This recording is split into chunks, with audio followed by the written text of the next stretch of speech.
प्रकाश में सभी का स्वागत है। आज दिल्ली सल्तनत के प्रशासन से संबंधित प्रश्न जो आईएएस पीसीएस समीक्षा अधिकारी लोअर पीसीएस व अन्य राज्यों की पीसीएस परीक्षाओं में पूछे गए हैं, उनके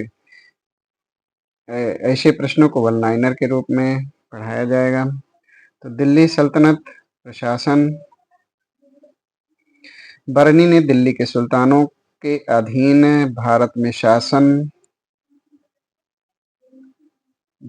शासन को वास्तव में इस्लामी नहीं माना, क्योंकि अधिकतर आबादी इस्लाम का अनुसरण नहीं करती थी। यानी बरनी ने दिल्ली के सुल्तानों के अधीन भारत में जो शासन है उसको इस्लामी नहीं माना, क्योंकि अधिकतर आबादी इस्लाम का अनुसरण नहीं करती थी। सल्तनत काल के अधिकांश अमीर एवं सुल्तान तुर्क वर्ग के थे। यानी अमीर जो प्रभावशाली पदों पर नियुक्त व्यक्ति थे वो तुर्क वर्ग के थे। दिल्ली सल्तनत के राजस्व प्रशासन में राजस्व वसूली के प्रभारी को आमिल कहा जाता था। यानी दिल्ली सल्तनत के राजस्व प्रशासन में राजस्व वसूली के प्रभारी को आमिल कहा जाता था। दिल्ली सुल्तानों की इक्ता प्रणाली अरब की मौलिक प्रणाली है। इसका उद्भव ईरान में हुआ था। इल्तुतमिश द्वारा लागू किया गया था दिल्ली सल्तनत में। यानी दिल्ली सुल्तानों की जो एकता प्रणाली है उसका जो उद्भव है वो ईरान में हुआ था। यानी अरब की मौलिक प्रणाली है। इल्तुतमिश द्वारा इसे लागू किया गया था ईरान यानी पश्चिम एशिया में। मीर बख्शी सैन्य विभाग का प्रमुख और मनसबदारों का प्रमुख मुगल काल का पद है। दीवान ए मुस्तकराज अलाउद्दीन खिलजी जो भ्रष्टाचार और लूट को समाप्त करने के लिए बनाया गया। यानी दीवान ए मुस्तकराज ये विभाग अलाउद्दीन खिलजी द्वारा भ्रष्टाचार और लूटों को समाप्त करने के लिए स्थापित किया गया। इक्ता राजस्व एकत्रित करने की व्यवस्था थी। सियासतनामा इक्ता व्यवस्था की जानकारी का स्रोत था। इससे एकत्रित धन सीधा सुल्तान के खाते में नहीं जाती थी। यानी इक्ता से जो एकत्रित धन है वो सीधा सुल्तान के खाते में नहीं जाती थी, बल्कि सैन्य और प्रशासनिक व्यय मुक्ति द्वारा व्यय की जाती थी। यानी सैन्य और प्रशासनिक व्यय के रूप में मुक्ति द्वारा से उपयोग किया जाता था। मुक्ति को इक्ता से एकत्रित राजस्व से सैनिक रखने पड़ते थे। यानी मुक्ति को जो इक्ता से एकत्रित राजस्व है उसे सैनिक रखने पड़ते थे। खालसा भूमि से प्राप्त आय सीधे सुल्तान के खाते में दी जाती थी। दीवान रियासत अलाउद्दीन खिलजी द्वारा बाजार नियंत्रण विभाग।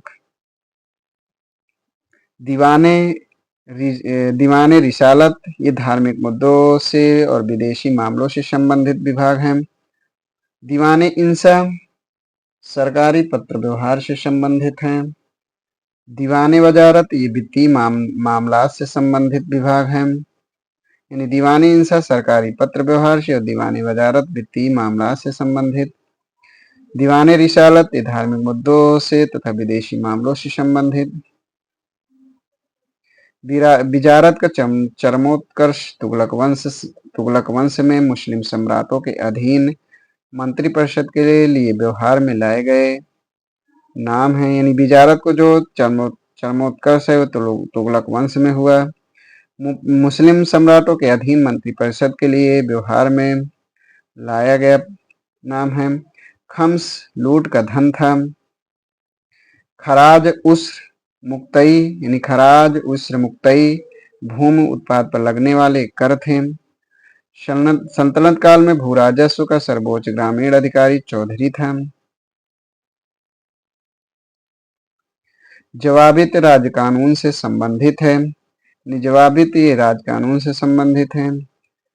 फवाजिल या फाजिल इक्तादारों द्वारा सरकारी खजानों में जमा की जाने वाली अतिरिक्त राशि है। फवाजिल या फाजिल ये इक्तादारों द्वारा सरकारी खजानों में जमा की जाने वाली अतिरिक्त राशि।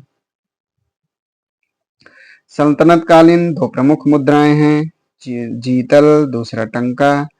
1:48 में इसका जो अनुपात है 1:48 था, इल्तुतमिश द्वारा प्रचलन किया गया। टंका ये चांदी का सिक्का, इसका प्रचलन इल्तुतमिश द्वारा। टंका ये चांदी ससगनी एवं जीतल तांबा होता था, यानी टंका और ससगनी ये चांदी के सिक्के एवं जीतल तांबा होता था। तो टंका ससगनी एवं जीतल चांदी और तांबा के बने थे। अलाउद्दीन मंसूद शाह 1242 से 1246 ईस्वी के सिक्कों पर सर्वप्रथम बगदाद के अंतिम खलीफा का नाम अंकित हुआ। यानी अलाउद्दीन मंसूर शाह के सिक्कों पर सर्वप्रथम बगदाद के अंतिम खलीफा का नाम अंकित हुआ। तो ये जो बगदाद के अंतिम खलीफा थे, खलीफा अल मुस्तसीम थे 1242 से 1258 ईस्वी। इल्तुतमिश के सिक्कों पर खलीफा अल मुस्तनखीर का नाम अंकित है।